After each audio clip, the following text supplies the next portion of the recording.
পাছত তেওঁ যেতিয়া বিজেপিলৈ গৈছে 16 চনৰ আগত, তাৰ পাছত সমগ্ৰ অসমত এটা সাম্প্ৰদায়িক পৰিৱেশ আনিছে। এই যে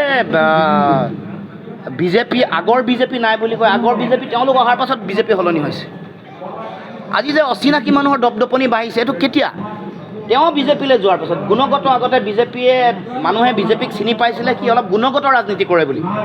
তেওঁ অহাৰ পাছতেই এই যে বিজেপিৰ আগৰ যিটো যিটো পৰিৱেশ সেইটো নাই তেওঁলোকৰ, একেবাৰে তেওঁ আহি এটা সাম্প্ৰদায়িক পৰিৱেশ আনিলে, মেৰুকৰণৰ ৰাজনীতি আনিলে, মানুহৰ মাজত এটা ভেদাভেদৰ খেল আৰম্ভ কৰিছে। গতিকে 14 চনৰ পিছত তেওঁলোকৰ উপস্থিতিতে, তেওঁৰ পৃষ্ঠপোষকতাতে গোটেই সমাজখন বিপন্ন হৈছে আৰু এনেকুৱা ধৰণৰ এটা অসমত নোহোৱা এটা ৰাজনৈতিক সংস্কৃতি ইয়ালৈ আহিছে।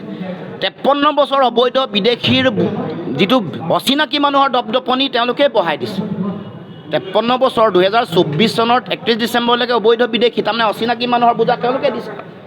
অচিনাকি মানুহৰ দপদপনিত মাটি ভেটি কোনে নিছে? তেওঁলোকেতো জাতি মাটি ভেটি তেওঁলোকে ৰক্ষা কৰিব শ্লোগান দি আহিছিলে। এতিয়া 50,000 বিঘা মাটি তেওঁলোকে আম্বানী আদানীক দিব খুজিছে। এতিয়া এ ফৰ আছাম হৈ থকা নাইতো বিজেপিৰ কাৰণে, এ ফৰ আম্বানী আৰু আদানী হৈ গ'ল। বিজেপি চৰকাৰৰ দিনত এ ফৰ আম্বানী আৰু আদানী। আৰু আজি পুনৰ কৈছোঁ যে বিজেপি চৰকাৰে জুবিন দাক ন্যায় নিদিয়ে। ন্যায় দিয়া হ'লে দেশৰ প্ৰধানমন্ত্ৰী আহি অন্ততঃ সমাধিলৈ যাব নোৱাৰিলেও জুবিন দাৰ নামটো এটা নহয় এটা বক্তব্য স্মৰণ কৰিলে হ'লে, নাই কৰা। সেইকাৰণে মনত ৰাখিব, আদৰ্শত যিহেতু জুবিন দাৰ বেলেগ আছিলে, জুবিন দাৰ দৰ্শনটো বেলেগ আছিলে। মোৰ জাতি নাই, মোৰ ধৰ্ম নাই, মানৱতাৰ আদৰ্শ যিগৰাকীয়ে কৈছে, যিগৰাকীয়ে সমন্বয়ৰ কথা কৈছে, যিগৰাকীয়ে মানুহৰ ভেদাভেদ নোহোৱাৰ কথা কৈছে, সেইগৰাকীৰ আদৰ্শক তেওঁলোকে ভয় কৰে, ভয় খায়।